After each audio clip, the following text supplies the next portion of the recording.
अच्छा, अब एक तो डिफेक्शन जारी हैं। मिसाल के तौर पर दिलीप अब्बास साहिबा चली गई हैं और भी कुछ लोग चले गए हैं, बट ठीक है, उनका राइट है भाई, जा सकते हैं। कुछ और लोगों का नाम भी आ रहे हैं, वो भी चले जाएंगे तो उसमें इससे कोई काजी साहब, अगर मैं आपको एक खबर दूं, इलेक्शन मुझे नहीं पता जनवरी में, फरवरी में 2024 में होने हैं या 25 में, 80 से 90% पीटीआई वाले पीटीआई में नहीं रहेंगे, तो आप यकीन नहीं करेंगे। यकीन यानी जो टॉप लीडरशिप है वो नहीं रहेगी ना? नहीं, वो नहीं रहेगी, या रहने नहीं दिया जाएगा, या उनका वहाँ दिल नहीं लगेगा। अब उनका इस्तेकाम पार्टी में जाना, मैंने कोशिश की तीनों मोहतरमा हमारी बहनों से बात करने की, लेकिन तीनों ने फ़ोन अटेंड करना मुनासिब नहीं समझा, क्योंकि मुझे कुछ खबरें 4-5 दिन पहले आ रही थी कि ये कहीं तीनों गई और ये फ़िलहाल इस्तेकाम पार्टी में जाना नहीं चाह रही तो अब चले गई हैं। तो मेरी समझ में नहीं आ रहा पाकिस्तान में क्या ऐसा हुआ है कि पिछले 40 साल की जमातें नहीं छोड़ के जा रहे, सिर्फ एक तरीके इंसाफ के लोग ही या जेल में या लापता हैं। अगर बरामद होते हैं तो किसी टॉक शो से होते हैं, किसी के घर से होते हैं, या किसी प्रेस कॉन्फ्रेंस में होते हैं। क्या वजह क्या है काजी साहब? मतलब है और भी पाकिस्तान में 25 सियासी जमातें हैं, सैकड़ों, सिर्फ पीटीआई के लोग ही क्यों छोड़े? क्या वजह है? फिरदौस आशिक अवान साहब अभी बैठी हैं, एक बड़ी करिस्मेटिक लीडरशिप है उनकी, उनके बड़े फ़ैन हैं, उनका बड़ा मकाम है, तो वो ज़ाहिर उनके साथ चली गई हैं, तो उसमें क्या हर्ज है? और तो और इस फुटेज में चले जहांगीर तरीन साहब तो का दावर के साथ ऑन चोई सबको आप ज़्यादा नहीं जानते, और मैं बहुत ज़्यादा, मैं इसको अपनी बदनसीबी समझता हूँ। नहीं, खुशकिस्मती। अच्छा, ओहो, अच्छा। तो वो साथ बैठ के प्रेस कर चुका रहे हैं। एयरपोर्ट पे भी गए थे, सुना है हेलीकॉप्टर भी किसी और का था, मुझे नहीं पता किसका था। लाहौर एयरपोर्ट पे भी गए थे, फिर सुना इन्हें शोकस दिया गया।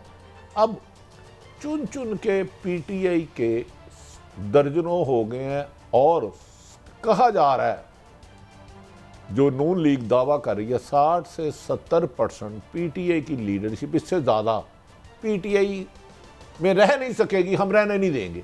अब मेरी समझ में नहीं आता। अब अगर मैं ये समझूं, मैं आपसे एक सवाल करता हूं, अगर मैं ये समझूं कि कोई चलें, हम अंदाज़न रफली कहते हैं कि 50,000 जो इनकी मकामी या लीडरशिप चली जाती है, मैं मान लेता हूँ, इतने होंगे या इससे ज़्यादा हो जाए? देखिए, 10,000, 15,000, एक फिगर दे देना। ये दो देखे टोटल कैंडिडेट कितने होंगे? कैंडिडेटों को नहीं जाने देना इलेक्शन में, बस कैंडिडेटों को छोड़े ना, मैं ये हजार लगा लें मैक्सिमम 500 से 1000 मैक्सिमम। तो वोट कितों लेने ने? देखिए, वोट तो उनका इशू ही नहीं है। अच्छा, हाँ, पर ठीक है, फिर डू यू थिंक कि ये लोग वोट लेने के लिए जा रहे हैं? मुझे ये बता दें, ये लोग डू यू क्या मोहतरम नवाज शरीफ साहब जो तशरीफ़ लाए, आज नैब ने कहा उनकी गिरफ्तारी हमें मतलूब नहीं, इस्लामाबाद हाई कोर्ट ने बरतरा दे दी। क्या उनका वोट बैंक देख के कहा? क्या नैब को पता है कि ये 90% पॉपुलर है? वोट का क्या ताल्लुक पार्टी छोड़ने से या पार्टी आने से? काफ लीग भी बनी, जनेजो लीग को ख़त्म किया गया, नून लीग बनी, नून लीग को ख़त्म किया, काफ लीग बनी। तो पार्टियाँ तो है, लेकिन आजकल मेरी समझ में नहीं आ रहा, कुछ और सियासी जमातें भी हैं। पीपल्स पार्टी का एक अच्छी बात है, वो कह रहे हैं बिलावल साहब, और यार फैसल करीम कुंडी ने बड़ा लफ्ज़ अच्छा कहा, उन्होंने कहा नाकाम जलसा बकौल उनके मेरे नहीं, तो इलेक्शन की डेट दे। लेकिन हालांकि पीपल्स पार्टी खुशकिस्मत है, ना अभी तक खुदा अल्लाह करे ना हो, पीपल्स पार्टी भट्टो की पार्टी है, ना कोई उनकी गिरफ्तारी हुई, ना उन्हें इलेक्शन कैंपेन से रोका जा रहा है। इधर पूरे मुल्क भर में रोज़ाना नून लीग सैकड़ों करती है, बल्कि सरकारी प्रोटोकॉल में करते हैं, जलसे या जलसियाँ या जो भी है। काना में किया गया तो जो तशद्दुद किया गया कादी साहब, वो फुटेज मेरी एक सबमिशन है, ज़रूर देखिएगा, और फिर उस इलाके में जाइएगा। मैं क्योंकि चक्कर लगाया। ठीक है भट्टी साहब, आगे बढ़ते हैं। अब सवाल ये है कि हम अच्छा, अब ये खबर कोई नहीं है कि तरीके इंसाफ को कितने लोगों ने छोड़ा। अब खबर ये है, जिस दिन ये खबर ना आए कि तरीके इंसाफ के 5 बंदों ने तरीके इंसाफ छोड़ के इस्तेकाम पार्टी शामिल कर ली, वो खबर होगी। अब ये कोई खबर नहीं है कि जंगीर तरीन सब चले गए, फवाद चौधरी सब चले गए, कोई चले गया।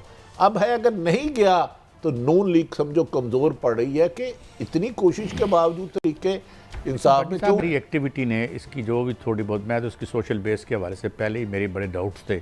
मिडिल क्लास के कुछ थे, कोई शटर, कोई दुकानदार, कोई करियाना, कोई हट्टी, यही था मुस्लिम लीग नून का जो जो जो जो जो वोट बैंक था। या वो जो राइट विंग लोग थे, जुल्फ़िकार अली भुट्टो, या सोशलिज्म के ख़िलाफ़ थे, या राइट विंग थे, या एक हमारी नज़र में जो भी थे वो थे बंदे, वो तो फारग कर दिया ना। वोट बैंक शेंक तो कोई नहीं। हाँ, प्राइम मिनिस्टर जाकर बिठा दिया उनको। देखिए कादी साहब, आप फिर गलत फारग। देखिए, वोट का होना ज़रूरी नहीं है, बैंक का होना ज़रूरी है, चाहे फॉरेन बैंक हो। उसमें आपके पैसे होने चाहिए अरबों खरबों रुपए, फिर आपके इक़्तिदार में आने के चांस है। अब वोट और बैंक को आप मिक्स कर देते हैं। वोट है, गरीब आदमी का भी एक वोट है, अरबपति का भी एक वोट है, जज का भी एक वोट है, मुल्ज़म का भी एक वोट है, आलम दीन का भी एक वोट है, और जो थड़े पे बैठा है उसका ग्रेड 22 का भी एक वोट ही गिना जाएगा, और पीएन का भी एक वोट गिना जाएगा। अब बैंक वोट को अलग कर दिया। बैंक फॉरेन करेंसी काउंट कितने हैं? 50। भट्टी साहब, अगर तो वोट तो हम गिन के हम देख लेते हैं। अगर कोई ऐसा बैरोमीटर को आर्टिफिशियल इंटेलिजेंस आ गई है, अब अगर लोगों की नफ़रत को तोलने का कोई आला निकल आए ना, तो फिर पता चले कि लोग जो इनसे कितनी मोहब्बत करते हैं। मगर मैं एक खबर अगली पे जाता हूँ जो कि बड़ी अच्छी खबर है, और ये कि आर्मी चीफ़ की मुलाकात हुई है फ़लस्तीन के सफ़ीर से। उनके साथ हमने इज़हार यकजहती भी किया है, हमें करना भी चाहिए। और पूरी दुनिया भट्टी साहब सरापा एहतजाज। और मैं हैरान हूँ, हमारे एक बॉस ने मुझे कोई थोड़ी टिप दी थी, तो मैंने वो देखा। भट्टी साहब, कोई ऐसा मुल्क नहीं है जहाँ पे, और मुझे ये लगता है, मेरा दिल करता है कि यार ये सबसे बड़ी स्टोरी है। शायद वक्त आ गया है कि कैसे लोग जो हैं, ऐसा मुल्क भट्टी साहब जहाँ कोई शायद मुसलमान रहता भी नहीं है, करोड़ों की तादाद में लोग निकल रहे हैं। और हाँ, इतना खौफ, मुझे जर्मनी से कल कॉल आई। एक बहुत अच्छे बिजनेसमैन है, वो कल आ रहे, कहते हैं आप सोच नहीं सकते कि वहां पे फ़लस्तीन का झंडा वो देख लें तो अपने लोगों को मार मार के उनका बुरकस निकाल देते हैं। अब पूरी यूरोप की अवाम एक तरफ हो चुकी है, और यूरोप की रूलिंग एलीट जर्मनी में है। जर्मनी नहीं, फ्रांस में पाबंदी लगा दी। अच्छा। नहीं, मैं इस वक्त उनकी बात कर रहा हूँ। देखें, गुजारिश है कि फ़लस्तीन में जो जुल्म सितम हो रहा है, जो इसराइल बमबारी कर रहा है मासूम बच्चों पर, स्कूलों पर, अस्पतालों पर, ऐसे में पाकिस्तान के अहम तरीन अदारे के सरबराह का मिल के उन्हें सपोर्ट का ऐलान एक बहुत एक पॉजिटिव आइन पैगाम है, ताकि दुनिया को पता चले कि हम फ़लस्तीन के इस जुल्म सितम जो फ़लस्तीन में इसराइल कर रहा है उसके खिलाफ खड़े हैं और खड़े रहेंगे। मैं एक और भी अर्ज़ कर दूं कि इस जंग में हम ज़ाती तौर पर ये मुल्क शामिल हुआ है। हमने बहुत से इजराइल के तैयारे गिराए थे मिस्र की, और जब ये जंग हो रही थी तो उसमें हमारी ये उसमें मैं इस वक्त कौन से वक्त की बात है ये भट्टी साहब? 73 और 67 में ये जो जंग हुई थी, और ये एक ही जंग थी जो कि हमने जीती थी यहाँ पे इनके ख़िलाफ़। उसमें बल्कि कल मैं उन पायलट की तस्वीर देख रहा था जिन्होंने इजराइल के 3 तैयारे, और हमने फिजिकली सपोर्ट किया था। वो भी दिन थे। पाकिस्तान की आन शान है तो शहोदा जिन्होंने पाकिस्तान के लिए जान दी, पाकिस्तान की सलामती उनकी वजह से, जो सरहदों पे हिफाजत करते हैं, जो शहोदा उनकी फैमिली के हम बड़ी साहब बात ये मकरूज है। मकरूज अभी आपने कहा ना, हम शहोदा का, गाजियों का, सियासत में इंटरफेरेंस का नहीं। मैं ये कहता हूं कि वो शहोदा की हम इज्जत करते थे, करते रहेंगे। अब हम मनी लॉन्ड्रर की इज्जत करते हैं, तो हमारी इज्जत रह क्या गई है? कैसा? जब हम शहोदा की इज्जत करते थे तो ये साहब, तो मैं ये अर्ज कर रहा हूं जी, शहोदा हमारे थे, हैं और रहेंगे। रह गई बात आज की जो फ़लस्तीन सफ़ीर से मुलाकात हुई है, ये कुछ इबहाम था, लोग गलतफहमी डालना चाह रहे थे। पाकिस्तान के अहम तरीन अदारे के सरबराह ने मुलाकात करके दुनिया को मैसेज दिया है कि अगर आपने फ़लस्तीन पर मज़ालिम को ना रोका तो हम फ़लस्तीन को तनहा नहीं छोड़ेंगे।